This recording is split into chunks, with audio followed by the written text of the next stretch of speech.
Hello viewers, अस्सलाम वालेकुम। मैं वसीम सादिक कुरैशी। वीवर्स, ये हमारा उर्दू है जिसका नाम, इसका तीसरा पार्ट है जिसमें हम एक नई शख्सियत की सवान हयात देखेंगे और वो शख्सियत है प्रेमचंद। तो पहले आप हमारे इस चैनल को सब्सक्राइब कर लीजिए, फिर छोटा सा बेल बटन आता है उस पर भी क्लिक कर लीजिए। इससे आपको हमारे नोटिफिकेशन फ्री में मिल जाया करेंगे और आप हमारा कोई भी वीडियो मिस नहीं कर पाएंगे। तो चलिए शुरू करते हैं हम। प्रेमचंद।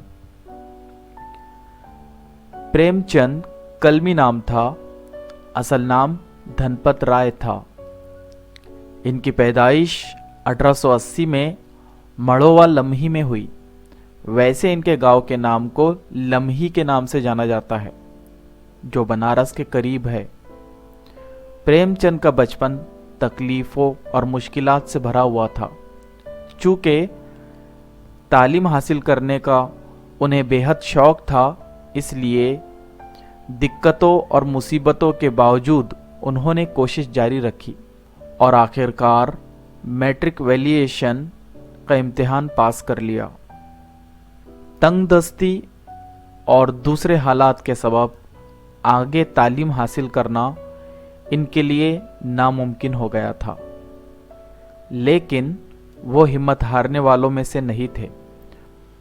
उन्होंने बीए का इम्तिहान प्राइवेट तौर पर पास किया। प्रेमचंद ने 1899 में असिस्टेंट मास्टर के तौर पर मुलाजिमत शुरू की, फिर हेडमास्टर हो गए और 1908 में सब इंस्पेक्टर मदारिस हो गए। ये सिलसिला चलता रहा। जलियांवाला बाग के कत्ले-आम के वाक़े से मुतासिर होकर उन्होंने अपनी नौकरी से इस्तीफ़ा दे दिया। इसके बाद उन्हें तरह तरह के पापड़ बेलने पड़े। एक प्राइवेट स्कूल के हेडमास्टर की जगह मिली, लेकिन ये मुलाजिमत जल्द ही छोड़ दी। सहाफ़त में पाँव रखा, लेकिन नुकसान उठाया। एक फिल्म कंपनी के साथ काम करने का मुआहदा हुआ। बम्बई पहुँचे, वहाँ कुछ अरसे क़याम भी किया, लेकिन दिल नहीं लगा और सब कुछ छोड़ छाड़ कर घर वापस चले आए। इसके बाद एक छाप खाना शुरू किया। इसमें भी नाकामी का मुंह देखना पड़ा और आखिर में इल्मी व अदबी कामों में ही उन्हें सुकून मिला। अपना सारा वक्त इसी में गुजारने लगे। प्रेमचंद को नावेल और अफसाने पढ़ने का बचपन से ही शौक था। जहाँ कहीं भी कोई नावेल या अफसाने का मजमुआ मिल जाता, पढ़ लेते थे। इनका मुताल्ला और मुशाहिदा दोनों वसी थे। प्रेमचंद ने यूँ तो शहरी और देहाती ज़िंदगी दोनों को ही अपने फ़न का मौजू बनाया है, लेकिन इनका पसंदीदा और ख़ास मौजू देहात की ज़िंदगी रहा।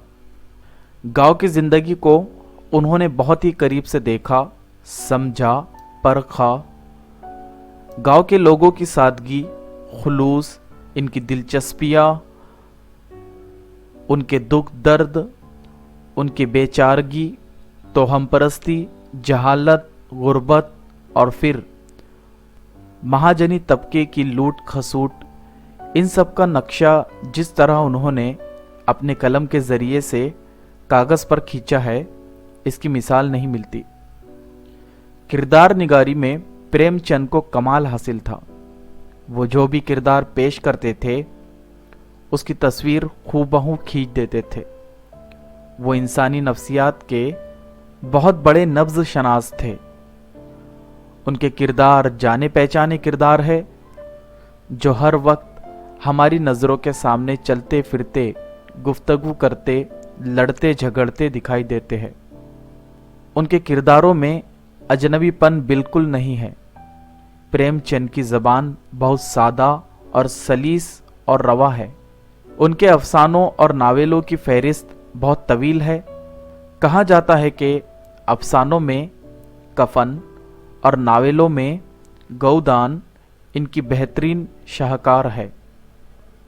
गालिबन प्रेमचंद ऐसे वाहिद अदीब है जिन्हें उर्दू और हिंदी दोनों ज़बानों वाले अपना मानते हैं और दोनों ज़बानों में आप यकसा मकबूल है।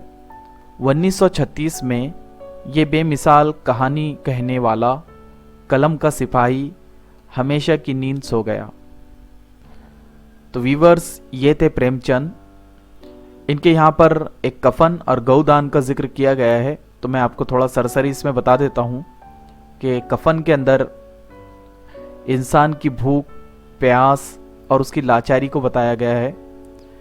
इसमें दो लोग अपने घर की एक रिश्तेदार औरत का यानी उसका इंतकाल हो जाता है और वो कफन के लिए घर घर मांगते फिरते हैं पैसे, और जब उनको पैसे मिल जाते हैं तो वो इतने रोज़ के भूखे होते हैं कि वो अपना पेट भर लेते हैं, यानी वो खा लेते हैं वहाँ से होटल में जाकर। और वो कहते हैं कि जो मरने वाला है वो मर गया, हम तो ज़िंदा है, हमको ज़िंदा रहने के लिए कुछ खाना ज़रूरी है, इसीलिए वो खा लेते हैं। तो इसमें लाचारी बताई गई है उनकी। अगर आप इसको देखेंगे, कफन को पढ़ेंगे आप, तो आपको समझ में आएगा कि ये इंसान कितना लाचार हो सकता है कि वो कफन के पैसे तक के खा सकता है। तो इसमें बहुत ही अच्छी अक्कासी की गई है प्रेमचंद के ज़रिए से। तो आप इसको ज़रूर देखिए, यूट्यूब पर है ये कफन। गौदान के अंदर भी लाचारी बताई गई है, किसानों के ऊपर है ये। और इसके तकरीबन 12 से 13 पार्ट यूट्यूब के ऊपर अवेलेबल है। आप इसको पूरी सीरीज़ इसकी देखिए। काफ़ी इंसान के जो ज़िंदगी के उतार चढ़ाव, कैसे अपने रिश्तेदार उसको धोखा देते हैं, कैसे जो है तो लोग जो कर्ज देते हैं ब्याज की शक्ल में, सूद की शक्ल में, कैसे किसानों को मार देते हैं, कैसे उनकी ज़मीनें हड़प कर लेते हैं, ये सारा इसमें ज़िक्र किया गया है। तो देहाती ज़िंदगी के ऊपर बहुत ही अच्छे अच्छे अफसाने और नावल आपने लिखे हैं। प्रेमचंद के सारे अफसाने और नावल यूट्यूब के ऊपर आप अवेलेबल है। आप उसको प्रेमचंद टाइप कीजिए और उसको आप सारे देखिए। आपको एहसास होगा कि वाकई में ये शख्स ने बहुत ही खूबसूरत और गरीबों की ज़िंदगी को बताने की कोशिश किया है कि कैसे लोग सूदी निज़ाम के ज़रिए से लोगों को ख़त्म किया करते थे, और कैसे लूट मार और कैसे जो है तो पंचायतों के ज़रिए गरीबों के ऊपर जिसको कहेंगे हम ज़बरदस्ती जो है तो जुर्माने लगाए जाते थे सिर्फ अपना बदला निकालने के लिए।